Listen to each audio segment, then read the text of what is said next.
बिस्मिल्लाहिर्रहमानिर्रहीम अस्सलाम वालेकुम। पॉलिटिकल इकोनॉमी का प्रोग्राम दादा पोता शो लेकर आपकी खिदमत में हाजिर। मैं हूं आपके साथ आपका मेज़बान वसीम अहमद। और इस प्रोग्राम में जैसा कि आप जानते हैं कि दादाजी हमारे साथ हमारी रहनुमाई के लिए मौजूद होते हैं। कैलेंडर पर आज 14 अक्टूबर साल 2021 और आज जुमेरात का दिन। उसी पाक परवरदिगार के लिए तमाम तारीफ़ें जो तमाम जहानों का रब है, नबी करीम सल्लल्लाहु अलैहि वसल्लम की ज़ात अक़दस पर बेशुमार दुरूद व सलाम। पॉलिटिकल इकोनॉमी के प्रोग्राम दादा पोता शो का बाकायदा आगाज़ हो चुका है। खबरों और पर तबसरों के लिए दादाजी को शरीक गुफ्तगू करते हैं। दादाजी अस्सलाम वालेकुम। वालेकुम सलाम। दादाजी क्या हाल है? अल्लाह का बड़ा करम है, उसकी बड़ी इनायत नवाज़ें कि हम आपकी बेशक खिदमत में। बेशक। अल्लाह ताला जिस हाल में रखे हम खुश। यार ये जो गवर्नर स्टेट बैंक साहब हैं, उन्होंने बताया है कि हमने पेंडेमिक के दौरान बहुत बड़ा काम किया और बहुत अच्छा अच्छा जी, काम क्या किया। कर दिया?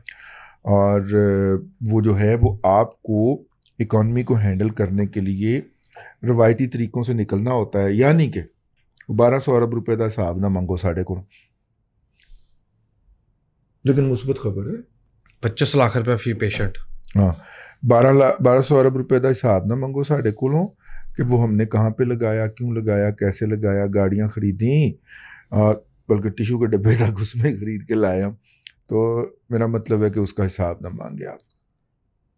पाकिस्तान लेकिन में जी जी हजूरी वाला बंदा पूछे गो है लोरियो हजूर, ये इस वक्त मुल्क के अंदर वो क्राइसिस तो ख़त्म हो गया, असल तो इकोनॉमिक क्राइसिस है, पेमेंट का बहुत बड़ा क्राइसिस है, जी ज़र मुबादला का बहुत बड़ा क्राइसिस है, ट्रेड बैलेंस का बहुत बड़ा क्राइसिस है। तो क्या ये उन बहरानों के लिए ये वाला जवाब दे रहा है कि हमें beyond the market beyond the traditional ways जाके वो काम करना पड़ेगा? बियॉन्ड द ट्रेडिशनल वेज जो होते हैं, आज तक उसकी इंक्वायरी नहीं हुई। जो ओपन मार्केट से डॉलर खरीद के शौकत अजीज ने कौमी खजाना भर के दिखाया था कि जी हमारे पास इतने डॉलर हो गए, उसकी इंक्वायरी नहीं हुई। चाहिए जिस दिन इंक्वायरी हो गई ना, उसमें बड़े बड़े पर्दा नशीनों के नाम निकलेंगे और वो पर्दा नशीन भी होंगे जिनका पंडोरा में के नाम अंदर है। नाम आया है, सबसे वो अच्छा भी पर्दा नशीन होंगे। एम्प्लॉयर कोरोना साबित हुआ है पाकिस्तान में। कुछ लोगों को सही रोजगार मिला है। सही रोजगार ऑल टाइम मिला हाई तोड़ दिया जो डॉलर ने। है। तू 171 तो मनहूस ही खबर बताई कोई नहीं। 171 रुपये 35 पैसे हो इंटरबैंक के अंदर जी। और ओपन मार्केट में रेट आप जानते हैं, और इससे उसका ऊपर मुजरम ये बैठा हो। जी जी, रजा बाकर ये जी। इसकी तस्वीर लगाई जरा आज के व्लॉग के ऊपर। खैर, इसका जिम्मेदार ये आदमी है। बहुत ओए जी मरियम नवाज शरीफ कितों वाड़ी साढ़े प्रोग्राम ठीक है जी। हाँ रिफाइनरों की खबर कल रह गई थी। हाँ दादाजी, वो जो किसी भी इंडस्ट्री को, किसी भी सनत को प्रोटेक्शन दी जाती है, टैरिफ प्रोटेक्शन, वो 10% दे दी है रिफाइनरीज को। ये हेडलाइन देखे जरा यार, अगर आपने 10% टैरिफ प्रोटेक्शन देनी थी तो फिर उसको वो जो था एडवाइजर पेट्रोलियम का ताबिश गौहर, उसको फारग क्यों किया था? वो भी तो यही समरी लेके आया था। ठीक है जी। तो वही बात हो गई कि माफियाज जो हैं वो लूटमार कर रहे हैं और माफिया के हम सरपरस्त भी होते हैं साथ में। जी। सिर्फ बताने पे रखा हूं कि माफिया एक्सपर्ट कर रहे हैं। मामा, पूरी हुकूमत है आपके पास, उसके खिलाफ एक्शन करना है आपने, लेकिन वो सिर्फ बताने के लिए वजीर आजम बना हुआ है कि माफिया जो है वो मुल्क का बेड़ा गर्क कर। टैरिफ और इंसेंटिव कैप जो है वो 30% पे लगा दिया है। ये तो बाबा ही काम दे देता उन्होंने चौक के। ठीक है भाईजान, पहले सिर्फ बंद थी अपना वो जो है चमन का बॉर्डर। जी जी, बॉर्डर बंद बॉर्डर खुला वाले बॉर्डर बंद बॉर्डर खुला। और मैंने उनसे पूछा कि ये आप तोरखम क्यों नहीं बंद करते? वो कहते जी तोरखम से आप लोगों की चीज़ें वापस आ रही हैं, शुगर वगैरह वापस आ रही है, इसलिए ये बंद नहीं करते। तो अब फ्लाइटें भी बंद कर दी जी, फ्लाइटें बंद हो गई PIA की। आपको पता है? काबुल के लिए। काबुल के लिए कैम एयर एक उनकी मुकामी एयरलाइन कंपनी है, हुकूमत पाकिस्तान ने उसकी फ्लाइट्स पे पाबंदी लगाई। कैम एयर प्राइवेट है, अफगानिस्तान की प्राइवेट एयरलाइन है। आरियाना जो है वो उनकी सरकारी एयरलाइन है। ठीक है, तो अगर यहाँ से कैम एयर यहाँ से PIA जाएगी तो वहाँ से आरियाना आएगी। अब आरियाना के पास एक भी त्यारा कोई नहीं है जी, तो हमने कैम एयर के ऊपर पाबंदी लगाई, हुकूमत पाकिस्तान ने, तालिबान ने PIA पे पाबंदी लगा दी। अब उनसे जाके कोई मुज़ाकरात करे कि खोचा ये तो हमने सरकारी गैर सरकारी लगाई है ना, तो तुम हमारे ब्लू एयर पे पाबंदी लगा लो, ब्लू एयर जाती नहीं वैसे वहाँ पे, सरीन एयर पे लगा लो, ठीक है, लेकिन यार आपने हमारी कौमी एयरलाइन के ऊपर पाबंदी लगा दी। जी ठीक है, ये पलंकी हो रहे हैं जी। सरीना काबुल में जो चाय पी गई थी ना उसका बिल आ रहा है। बिल, अच्छा ठीक है। ठीक है, और आपको पता है वो कहता सब कुछ ठीक हो जाएगा। सरीना जो है वो अगला टारगेट दे दिया गया है, अल्लाह आपका भला करे, दाइश को, और अगला टारगेट उस पर होना है। अमेरिका ने अपने लोगों को कहा है, अपने शहरियों को सरीना से बाहर मूव कर जाए। मैंने व्लॉग भी किया इसके ऊपर, देखते नहीं आप? ठीक है, खैर आगे चलें। खबरें तो आजकल बहुत हैं, लेकिन आजकल आप अफगानिस्तान में इंटरेस्टेड नहीं है, इसलिए वो व्लॉग नहीं देखते, तो हम भी नहीं करना जी। आसमानों खाओ, हम जनाब चटखारेदार करेंगे। ठीक है, डाटा पढ़ लूं? FBI जो है, हाँ नहीं आप FIR की खबर पढ़ लो। FBI जो है वो टैक्सेस जो हैं वो बैंक अकाउंट से लेगा। ये मंडे में इवनिंग में नोटिफिकेशन आया है, अब अटैचमेंट नहीं लगेगी, डायरेक्टली रिकवरी। डायरेक्टली रिकवरी कर लेंगे आपके अकाउंट में से, बैंक में से, जहां पे पैसे पड़े होंगे वहां से गुड़ुम करके ले जाएंगे। FBR के चेयरमैन की इससे पहले अप्रूवल जरूरी होती थी। FBR के चेयरमैन की जो पावर्स हैं वो कमिश्नर्स को दे दी गई हैं। कमिश्नर को भी नहीं, टैक्स ऑफिसर को, जी 16वें ग्रेड का टैक्स ऑफिसर जो है उसको दे दी गई हैं। ठीक है, और इसके बाद जनाब हुकूमत ने टेक्सटाइल पॉलिसी की मंजूरी को फिर मौखर कर दिया है, ये भी एक खबर छपी हुई है। ठीक है यार, CPEC का ऑफिस जो है, मैंने आज व्लॉग करना है इसके ऊपर, CPEC का जो रीजनल ऑफिस है वो ग्वादर से कराची मुंतकिल कर दिया गया है। अच्छा जी। सिक्योरिटी, पानी और बिजली के मसाइल हुकूमत से हल नहीं हो रहे थे। हुकूमत ने एक बिजली कर की मंजूरी दी थी 650 मेगावाट का, चाइनीज़ नहीं लगाना था, लेकिन बाकी मंजूरियां भी तो उसके लिए चाहिए थी, तो 3 साल से ये बाकी मंजूरियां रोक के बैठे हुए हैं। तो लिहाजा ग्वादर में जो बिजली इस्तेमाल हो रही है वो ईरान से हम जो 200 मेगावाट ख़रीदते हैं वो वाली है। ठीक, तो अगर उसकी मंजूरी दे दी जाती, जो कि उसका फीता जो था वो नवाज शरीफ काट गया था, तो बाकी मंजूरियां मिल जाती, तो अब तक वो बन चुका होता और ग्वादर बिजली में खुद कफील हो चुका होता। दूसरी बात ये है कि ग्वादर के इलाके के अंदर खुश्क साली चल रही है, वो तो पूरे अफ़गानिस्तान में, बलूचिस्तान में और KPK के बाज़ अजला में भी खुश्क साली चल रही है कि बारिशें बहुत कम हुई हैं या हुई नहीं। तो वो जो है उसके बायस वहाँ पे वो जो पानी के 2-4 रिजर्वायर हैं वो पानी ख़त्म हो गया उनमें। अब जहाज़ भर भर के कराची से जाएगा, बहरी जहाज़ पानी लेके जाएगा। तो चीनियों ने कहा कि हम इधर मुंतकिल हो जाते हैं। मैं इस पे डिटेल में व्लॉग करने का इरादा रखता हूँ, वो आप देखिए। वो एक बीबी जो थी वो मौसमों का क्रेडिट प्राइम मिनिस्टर को दे रही थी, हाँ, याद है? उन्हें तो कल एक और क्लासिक बोंगी मारी। क्या है? मैं वो नदीम मलिक के प्रोग्राम में मारी है, मैं वो दोहरा नहीं सकता। अच्छा जाने दे, ठीक है, चलें अगली खबर। हाँ। G20 के जो लीडर्स हैं वो वर्चुअल समिट के जरिए अफगानिस्तान की सूरत हाल को डिस्कस करेंगे। लो कर, और हम उसमें नहीं है। G20 में हम नहीं है, हमें कौन पूछता है? उसमें इंडिया जरूर मौजूद होगा। इंडिया जरूर मौजूद। और वैसे हमने ये G20 को डिप्लोमेटिकली आइसोलेट कर दिया। 20 लोगों को आइसोलेट कर दिया। नहीं, ये इनको आइसोलेट कर दिया हमने, ठीक है ना। तो इमरान रियाज का और अपने भैन जड़े ने की ना है पट्टी साहब, आर हमीद पट्टी साहब का, उनका व्लॉग तो सुन के देख, हमने इनको आइसोलेट कर दिया है। सही है। वो एक गांव में से एक बंदे को ना हुक्का पानी बंद करके तो निकाल दिया गया। ठीक है, तो उसको कहा गया तुम गांव से बाहर जाके कुछ टारा शारा बना लो और वहां पे रहा करो। ठीक है, तो वो वहां पे जाके रहता था और ज़ाहिर सड़क गुजरती थी उसके पास से, तो वहां पे बैठा रहता था सड़क पे आके और कहता था मैंने सारे गांव वालों को ना बाइकआउट कर दिया उनको। जी, तो हम भी उसी तरह की किसी पोजीशन में है। बिल्कुल ठीक है।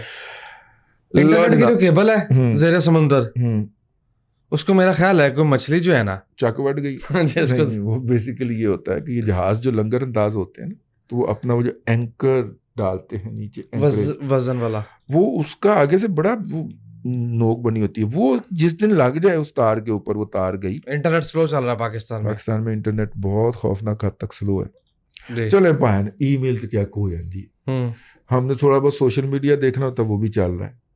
जिन लोगों ने वीडियोस देखनी होती है ना, मैं बहुत राजी हूँ इस बात के ऊपर कि इंटरनेट ऐसे ही रहे। ये वीडियो वालों का तो मक्कू ठप्पा जाए ना, जिनको आप वीडियो सर को सजेशन दे रहे हैं, हैं, आप सर को सजेशन दे रहे हैं। जिसको मर्जी सजेशन समझ लो। ये इंटरनेट स्लो ही रहना चाहिए। हमने सोशल मीडिया के ऊपर थोड़ी बहुत शरारतें करनी होती हैं, ठीक है। कहोगे बाबा ऐसो मर्जी भी शरारत तो बाज नहीं आता, तो कौमी सतह पे भी तो दो बाबों की लड़ाई जा रही है। तो बाबे ने जनाब सोशल मीडिया वेख के सोना होंगे है, दो चार शरारतें करनी होती हैं तो वो ठीक जा रहा। तो हमें तो कोई शिकवा नहीं है, स्लो ही रहने दें सर। शिकवा करें वीडियोस वाले। जी नेक्स्ट IMF का कहना है कि तरक्की पजीर ममालिक के अंदर, जिनमें पाकिस्तान भी शामिल है, वहां पे पोस्ट कोरोना यानी कोरोना के बाद जो तरक्की की बहाली है उनके अंदर सुस्ती हो सकती है। ठीक है। यानी जो बड़ी इकॉनमीज हैं, चाइना हो गया, यूरोप हो गया, अमेरिका हो गया, इंडिया हो गया, इनके अंदर तो रिकवरी बड़ी तेजी से आ रही है, इसलिए फ्यूल की जो पुल है वो पैदा हुई है और फ्यूल की प्राइसेस ऊपर जा रही हैं जी।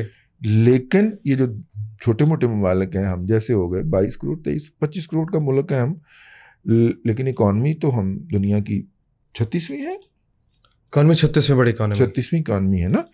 तो हमारे लिए हमारे यहाँ रिकवरी का प्रोसेस स्लो है, ये IMF ने अपनी रिपोर्ट में बताया है। ऑटो सेल जो है वो दूसरी जो क्वार्टर है उसमें बहुत ज्यादा, first quarter of 22, first quarter शुरू हो गया 22 का खत्म भी हो गया है, आप स्लो क्यों चल रहे हैं? माली साल 2022 जून टू 2021-22 ना 22 का 22 यार देखो first quarter financial year FY है ना, फाइनेंशियल ईयर जी। तो जून से सितंबर तक, जुलाई से सितंबर तक, यकम जुलाई से 30 सितंबर तक। जो क्या मसला क्या हो गया?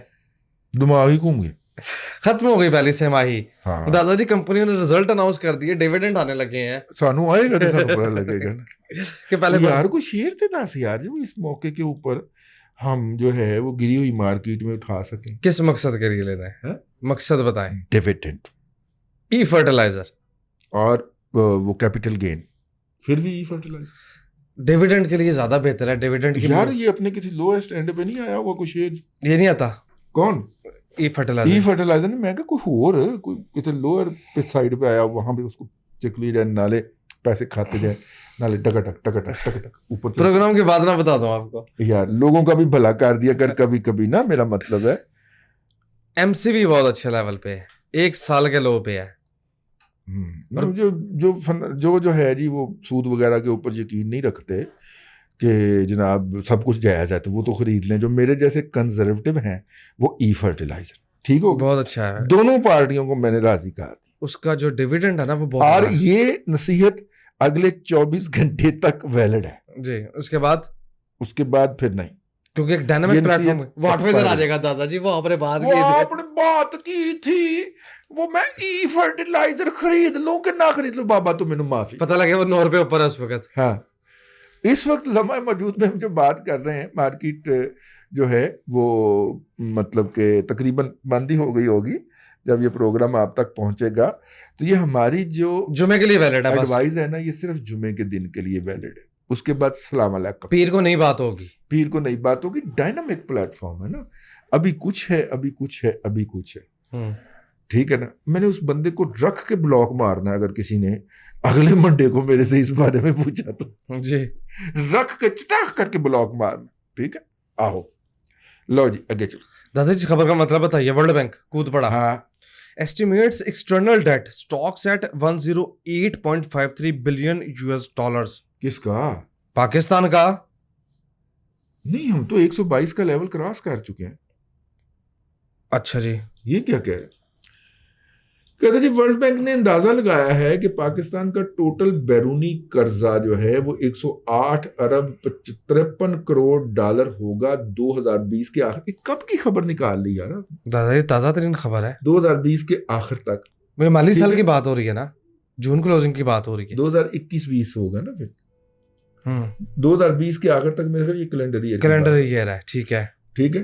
कोई वर्ल्ड बैंक भी स्लो है ना? वर्ल्ड बैंक ने अपनी ताज़ा तरीन रिपोर्ट में इंटरनेशनल डेट में 2022 के अंदर फरमाया है कि पाकिस्तान जो है वो 8% इंक्रीज देखने जा रहा है, 8% इजाफा होगा जी पाकिस्तान के बैरूनी कर्जों के अंदर। डॉक्टर फरक सलीम साहब ने लेटेस्ट कैलकुलेशन जारी की हैं और उनके मुताबिक इस वक्त पाकिस्तान का बैरूनी कर्ज जो है वो 122 अरब डॉलर क्रॉस कर चुका है, और वो क्वार्टर गुजरे अभी, ये हम 12 दिन हो चुके हैं जी, जुलाई अगस्त सितंबर, पहला क्वार्टर गया, अक्टूबर में हम बैठे हो, मिड में आ गए तकरीबन। ठीक है। दादाजी ग्रोथ 4% पे, कर्ज 8% पे। माशाल्लाह, वाह वाह वाह वाह वाह, बहुत आला। जीडीपी ग्रोथ रेट 4% पे जा रही है, कर्ज हमारा 8% पे बढ़ रहा है, तो फिर कहते हैं फराते ज़ाहिर क्यों होता है? ये बुनियादी बातें नहीं है। हाँ, नहीं समझ नहीं आया, नजरअंदाज करो, आगे चल रहे। सर नाराज हो जाएंगे आपसे यार बहुत सारे लोगों को ना बुनियादी बात जब समझ नहीं आती ना, तो फिर इरिटेट होने की बजाय या अपना दिमाग खपाने की बजाय ना आगे टुर पड़ना चाहिए जी। लोटे केमिकल पाकिस्तान में इन्वेस्टमेंट करने जा रहा है, नई इन्वेस्टमेंट, बहुत अच्छी बात है और बहुत अच्छी खबर भी है। लेकिन जी आईएमएफ की तरफ से पेश गोई आ गई है। आज जैसे आईएमएफ की रिपोर्ट जो नहीं निकल पा रहे जी, आज और कल हम आईएमएफ की रिपोर्ट में ही घूमते फिरते रहे हैं। रिपोर्ट आई है कि एनर्जी की कीमतें 2022 को नीचे आ जाएंगी। तो एडा को चीखा मारने की लोड़ नहीं। मेरा मतलब है कि एनर्जी की क्राइसिस, वैसे भी सर्दियां जब आती हैं, सामीन इकराम, नाजरीन इकराम, जब भी सर्दियां आती हैं ईंधन की कीमतें ऊपर जाती हैं। ठीक है, आप देखिएगा कि एलपीजी जो है वो दुगनी कीमत भी हो जाती है। मतलब दूर दराज पहाड़ी इलाकों में अगर पिंडी शहर के अंदर सिलेंडर जो है वो 1000 का मिल रहा है, तो गिलगित बल्तिस्तान में वो 2200 का मिल रहा होगा। गरीब लोगों को हम मजीद गरीब करते हैं, वो हमारा गरीब तरीन तबका उधर रहता है, लेकिन सरकार कंट्रोल ही नहीं करती। और ये किसी मौजूदा हुकूमत से नहीं, हर हुकूमत में यही होता है। और ये मेहनत, ये कीमतों में इजाफे के अंदर ऐसे ऐसे लोग इन्वॉल्व हुई। यार अपना एक स्टूडेंट जो है वो डीआईजी गिलगित बल्तिस्तान लग गई। डीआईजी लगा है? हाँ। अच्छा, नॉन कस्टम पेड गाड़ी चलाने देगा वहां पे? वो कहता है आप तशरीफ तो लाएं एक मरतबा, फिर देखें जरा प्रोटोकॉल। ट्रैवल बहुत है, इतना ट्रैवल कौन करेगा? बहुत ज्यादा, लेकिन जितनी उसने भाई डंडा पकड़ा हुआ उसने हाथ में जाना पड़ेगा इस दफा। हमें बर्फबारी देखने के बहाने जाएं। भाई हमारे स्टूडेंट साहब जो है वो आला ओहदे पे मुतमक्कन हुए और वो बकायदा पिस्तौल निकाल के बैठे कि सर तुसी आना है जी। मलिक साहब रायत फरमाओ थोड़ी जी। हाय हाय, ठीक है दादाजी, खबरें 2 दिन है, जल्दी होती है यार। मैं मतलब उस्तादाना फीलिंग अंदर से आती है यार। हमारे स्टूडेंट टाइम शॉर्ट रह गया, 2-3 खबरें सुन ले। हाँ। वेजिटेबल की जो एक्सपोर्ट है वो 82% बढ़ गई माशाल्लाह। फ्रूट की 23.49, 23.5% बढ़ गई। ठीक है, ये एक अच्छी खबर पता चलेगा अफगानिस्तान से जो अंगूर आ रहा है हम अपने नाम से आगे टोर। नेक्स्ट वेजिटेबल की जी, वेजिटेबल और फ्रूट्स दोनों। ठीक है। अच्छा, लॉ मिनिस्टर कहते हैं एफएटीएफ की फेयरनेस पे पाकिस्तान एक टेस्ट केस है। ये लॉ मिनिस्टर नहीं है भाईजान, तस्वीर जो उसने लगाई हुई है। अच्छा, लॉ मिनिस्टर ही मैं समझा हम आते फारग नसीम है। हाँ जी जी। नेक्स्ट नहीं, दरोग नसीम जी। दादाजी, एक बड़ी अच्छी दाराजाती खबर है। हाँ। एंग्रो जो है वो पेट्रोकेमिकल पॉलिसी के तहत पाकिस्तान में 1.5 से 1.8 बिलियन डॉलर्स इन्वेस्ट करने जा रहा यार है। मेरे ज़हन में एक खबर है एंग्रो के हवाले से, ये हाइड्रोक्रैकर प्लांट लगाने जा रहा है। ये कहीं वो तो इन्वेस्टमेंट नहीं है। ये पूरी खबर पढ़नी पड़ेगी। हाइड्रोक्रैकर प्लांट जो होता है वो पेट्रोल जब आप निकाल लेते हैं, डीजल निकाल लेते हैं, सारा कुछ निकाल लेते हैं, उसके बाद फिर अमल शुरू होता है। जिससे प्लास्टिक नहीं बनती जी। वो फिर प्लास्टिक की इतनी वैरायटियां हैं दुनिया के अंदर। मसनूई रेशा भी उसी से ही बनता है फिर वो जो बाद में चीजें निकालते हैं। ये हाइड्रोजनेशन अलग चीज है। हाँ? हाइड्रोजनेशन, हाइड्रोजनेशन जी, propane hydrogenation PhD and polypropylene PP, वही है वही है। ये हाइड्रोक्रैकर प्लांट है और ये बहुत लॉन्ग टर्म इन्वेस्टमेंट होती है, 5 से 8 साल में लगता है ये, और फिर लहरा बहरा हो जाती है। हाँ, पॉलीप्रोपिलीन, ये तो डाइंग एजेंट है ना, केमिस्ट्री में पढ़ा था, डाइंग एजेंट है, रंगने के लिए काम आता है। पॉलीप्रोपिलीन जी, यानी कि PPT। आप समझें कि जो रिफाइनरियां हैं उनकी जो बाकियात हैं उसको समंदर में बहाने की बजाय वो उसको प्रोसेस करके उसमें से मज़ीद प्रोडक्ट निकालेंगे। जिस तरह मैंने आपसे अर्ज़ किया था कि जो हमारा, अगर हम प्रोसेस कर लें शुगर मिलों का जो एमिशन है, तो ना सिर्फ के पानी सेहतमंद निकलेगा जिससे ज़राअत हो सकती है, बल्कि इलाके के अंदर खित्ते की उस जहाँ पे शुगर मिल वाक़या वहाँ पे जो तबाही फिरी हुई है माहौलियात की वो ख़त्म हो जाएगी। जो धुआं निकलेगा वो सफ़ेद निकलेगा और उससे हम CNG रिकवर करेंगे, H2SO4 रिकवर करेंगे, SO2 निकालेंगे, ठीक है, और पता नहीं क्या क्या कुछ निकालेंगे। और उसी एक शुगर मिल में कम से कम 1 से 1.5 बिलियन की इकॉनमी ऐड कर देंगे। जी ठीक है ना, टेक्नोलॉजी बनी पई है। इंडियन से 40 करोड़ का थोक लगवा लेना उनको बुला के, अपने बंदे को मौका नहीं देना। क्यों? मिलर जो है, मिल मैनेजर जो है वो असल में क्रिमिनल है ना, वो प्लंडर है ना, वो क्रिमिनल है ना। तो ठीक है भाई, हमारा काम है आवाज लगा देना, हम आवाज लगाते रहेंगे। क्या हो गया? PPL को बिड कोई नहीं मिली। PPL को या PLL को? PLL को, सॉरी, हाँ जी, हाँ। PLL को कोई बिड नहीं मिली। हाँ, LNG ये कार्गो तो पुरानी खबर होगी। विंटर के लिए। अच्छा जी। नई खबर ये है कि जो हमने गंदम के लिए 90,000 मेट्रिक टन का टेंडर जारी किया था वो भी पूरा हमें ऑफर नहीं आई। माशाल्लाह। 53,000 के करीब बस क्राइसिस लें फिर आप विंटर में। ठीक है, तो 53,000 के करीब क्राइसिस आई है, मतलब हमें ऑफर आई है और वो भी हाईएस्ट रेट पे आई है। वाइंड अप करते हैं प्रोग्राम को, खत्म हो गया। डोमेस्टिक मार्केट की प्राइस से 30% ज्यादा की ऑफर आई है। तो इसका मतलब है कि अगर डोमेस्टिक मार्केट में इस वक्त आटा 100 रुपये का चल रहा है, वैसे 90 रुपये का मैं लेके आया हूँ, लेकिन 100 रुपये का चल रहा है, तो हमें बाहर से जो गंदम आ रही है उसका आटा हमें 130 रुपये का पड़ेगा। जी कर लो गल पर किलो। हाँ, किस किस चीज को रोएं यार। मुझे लगता है वो आपको मेरा व्लॉग देखना पड़ेगा, वो जो मैंने, मेरा नहीं किसी का, वो मैंने शेयर जो किया है कि हर मुल्क का निज़ाम तबाह करके फिर ही मुल्क के अंदर एक कामिल आमरीत कायम होती है। ये आलमी असूल है। और जिन्होंने भी आमरीतें कायम की हैं वो अवाम के कंधों पे बैठ के आए, फिर उन्होंने एक एक करके हर निज़ाम, हर अदारा तबाह बर्बाद किया और एक लंबी ज़ाती आमरीत इस्टेब्लिश की। ये बैनुल-अक़वामी पॉलिटिकल साइंस का प्रिंसिपल है, पढ़ लीजिए इसको। अब तक के लिए इतना ही जी। अल्लाह आपको आसानियां अता करे और आसानियां खल्क़े खुदा में तकसीम करने की तौफीक। आमीन दादाजी, बेहद शुक्रिया। नाज़रीन इकराम, पॉलिटिकल इकोनॉमी का प्रोग्राम दादा पोतो शो आप देख रहे थे। ये था आज का दादा पोतो शो। मैं उम्मीद करता हूँ कि आज का प्रोग्राम आपको पसंद आया होगा। अपने मेज़बान वसीम अहमद को दादाजी के साथ इजाज़त दीजिए। इंशाअल्लाह अज़ीज़ आपसे मुलाकात होगी कल तक के लिए अल्लाह हाफ़िज़।